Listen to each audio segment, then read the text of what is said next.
किसी की नहीं लेनी चाहिए। आप समझदार पढ़े लिखे व्यक्ति हैं, इतना तो आपको मालूम होना चाहिए कि हाय बहुत बुरी चीज़ होती है, और ख़ास करके जो दिल से निकले बद्दुआ। और किसी गरीब की तो बद्दुआ कभी नहीं लेनी चाहिए। आपको मालूम है आपकी कंपनी में कितने गरीबों का पैसा डूबा पड़ा है, कितनी बेवाओं की बेटियों की शादी रुकी हुई है। मेरे यहाँ का एक वाक़या है, आज ही एक बेचारी विधवा है, उन्होंने अपनी बच्ची की शादी के लिए पैसा डाला था। ये सोच के डाला था कि मेरा पति नहीं है, थोड़ा थोड़ा करके इकट्ठा करा था उन्होंने। आज उनका 80-90 हज़ार रुपये है। जनवरी के महीने में लड़की की शादी है। आज फ़ोन पे बेचारी रो रही थी। मेरा ऊपर वाला जानता है कि मैं कैसे उनकी बातें सुनता हूँ, लेकिन क्या करें, हम भी बेबस हैं। अगर हमारे पास होता तो हम तो अपनी जेब से देते ऐसे इंसान को पैसा। क्यों ऐसी राड़ बेवाओं की बद्दुआ ले रहे हो?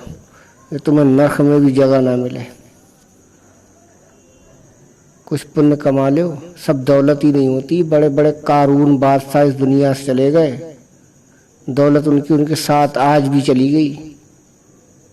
न किसी के काम आई है ये दौलत। खाली हाथ आए हो, खाली हाथ मर के जाना है, साथ नहीं ले जाओगे इसको। ये तुमने अपनी किताबों में लिखा है, इंसान जो करता है अपने लिए करता है, तो हम कैसे मान लें कि आप हमारे लिए परेशान हैं, जब आपकी सोच ही ऐसी है कि जो इंसान करता है अपने लिए करता है। माँ भी अगर कोई बच्चे को प्यार करती है तो वो अपने लिए, अपने स्वार्थ के लिए करती है। ये आपने अपनी पुस्तक में ही लिखा है, आपको याद होगा जब जेल में आपने पुस्तकें लिखी थी। हम कैसे मान लें कि उस बंदे की बुद्धि ऐसी है कि वो हमारे बारे में सोच रहा है। आप सिर्फ अपना सोच रहे हैं। अगर हमारा सोचते तो हमारा पेमेंट अब तक हमको दे दिया होता। अरे भाई, गरीब आदमी क्या जाने सेबी और सहारा क्या है। वो तो ये जानता है कि मैंने एजेंट को पैसा, एजेंट के माध्यम से सहारा इंडिया में पैसा जमा किया, ऑफिस में जमा किया, तो मुझे ऑफिस से ही भुगतान मिल जाए, बात खत्म है। आपने उनसे कहा भैया ये वाली कंपनी में पैसा आपका जमा, रियल इस्टेट में जमा, इसको उठा के दूसरी कंपनी में डाल दोगे तो आपका पैसा आपको हम देंगे, नहीं तो आपको सेबी के चक्कर लगाने पड़ेंगे। आपने की बात मानी ना उसने, तभी तो पैसा जमा किया, आपके पास कन्वर्ट कराया उसने। आप फिर आज फिर आप उसको धोखा दे रहे हैं।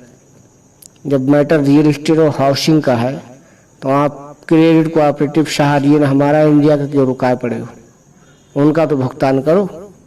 ये कौन सी रणनीति है भैया? बड़े बड़े राजा महाराजा जिन्होंने पूरी पूरी दुनिया पे हुकूमत करी, अरे किताबें तो आपने भी पढ़ी होंगी, क्या हाल हुआ उन लोगों का? कोई अपने साथ कोई दौलत ले गया क्या, या आप अपनी दौलत अपने साथ ले जाओगे? मुझे ये बताइए, कैसा दिल है आपका? अरे अकड़ी मद्दी साली जैसी बिक रही है, बेचो उसको। कंपनी नहीं चलानी है आपको, मत चलाओ, लेकिन जिनका भुगतान फंसा हुआ है उनका भुगतान तो दे दो कम से कम। कुछ शर्म हया बाकी है या नहीं है? कुछ तो रहम कर लो। 2-4-6 साल की जिंदगी बची हुई है आपकी। आपके साथी जाने लगे, साथ के लोग आपके जाने लगे, हम उम्र के लोग। आप भी एक दिन चले जाओगे, पुण्य कमा लोगे तो शायद मरने के बाद काम तो आएगा, या हाय लेके ही जाना है मर के।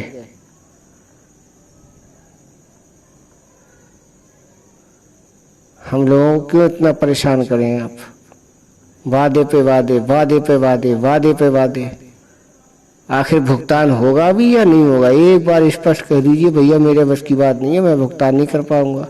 हम लोग कहना बंद कर देंगे आपसे।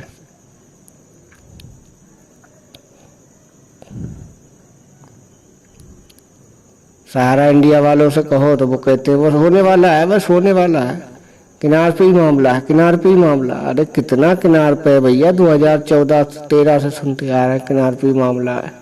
सेबी अब झुकने वाला, सेबी अब झुकने वाला। साला 10 सालें हो गई सुनते सुनते।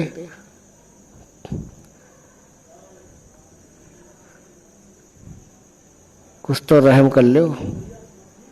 ये जायदाद, ये दौलत, ये औलाद किसी की नहीं हुई। बड़े बड़े कारून, बड़े बड़े सिकंदर बादशाह दुनिया में आए, पूरी पूरी दुनिया पे हुकूमत करी। 70-70 हजार ऊंट उनके दौलत से भर के चलते थे। सिकंदर बादशाह का किस्सा मालूम है आपको? उसका इतना बड़ा खजाना था दुनिया पे कि उसके 70 ऊंट भर के उस खजाने की चाबियां लेके चलते थे। और जब वो मरा तो उसके हाथ ऊपर कर दिए गए, जमीन में धंस के मरा। ये मूसा अलैहिस्सलाम के जमाने की बात है। बादशाह सिकंदर, उसने तो अपने गुलामों से कह दिया था, जब बीमार पड़ा तो हकीमों को बुलाया।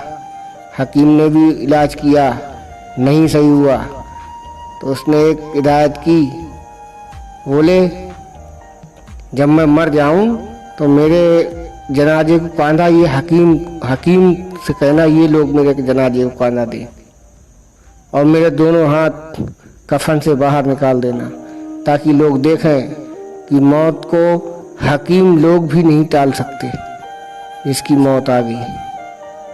और हाथ इसलिए खाली मेरे लटका देना ताकि लोग देखें कितना अमीर व्यक्ति, पूरी दुनिया का राजा आज खाली हाथ जा रहा है।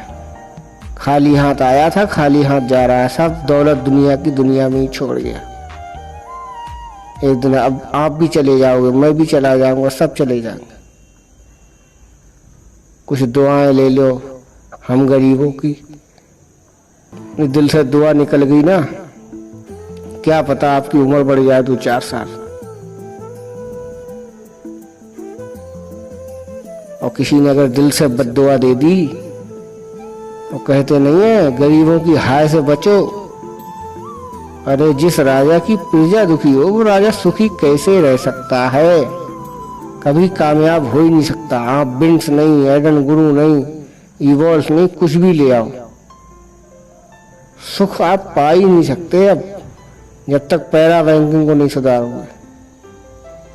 पहले पैरा बैंकिंग को सुधारो, उसके बाद देखना ईवॉल्स कैसी दौड़ती है, उसके बाद देखना ये एडन गुरु कैसी चलती है आपकी। कम से कम आप करो तो, और नहीं करना तो समेट समाट के बैठो, चुपचाप हाथ खड़े कर दो, भैया मेरे बस की बात नहीं है, मैं अब नहीं संभाल पाऊंगा जनता को। काहे लोगों की बद्दुआ ले रहे हैं? क्यों? जो बेचारे कार्यकर्ता काम कर रहे थे उनको आपने सड़क पे ला दिया, उनकी बेचारों की गलती है, जिन्होंने आज आपको इतने बड़े मकाम पर पहुंचाया। पहले आप अपने अतीत को तो याद करो, क्या थे आप, क्या हो गए। 2000 रुपये से आप खुद ही कहते हो कंपनी स्टार्ट की, कहाँ से आया इतना दौलत जी? एजेंटों की तो माध्यम से आई, यहाँ आपने अपने अकेले बलबूते पे इतना इकट्ठा कर लिया, कोई नहीं कर सकता। टीम क्रिएट की ना, टीम ने आपको काम दिया। आप आज उस टीम को ही धोखा दे रहे हैं, उन्हीं वर्कर्स को ही धोखा दे रहे हैं। कंपनी ऐसे नहीं चलती है। कंपनी का जब तक अगर एम्प्लॉय खुश नहीं है तो कंपनी कभी आगे बढ़ ही नहीं सकती। आपने एम्प्लॉय को हमेशा धोखा दिया। आप वर्कर्स को हमेशा खुश रखो, देखो कंपनी आगे आगे दौड़ेगी।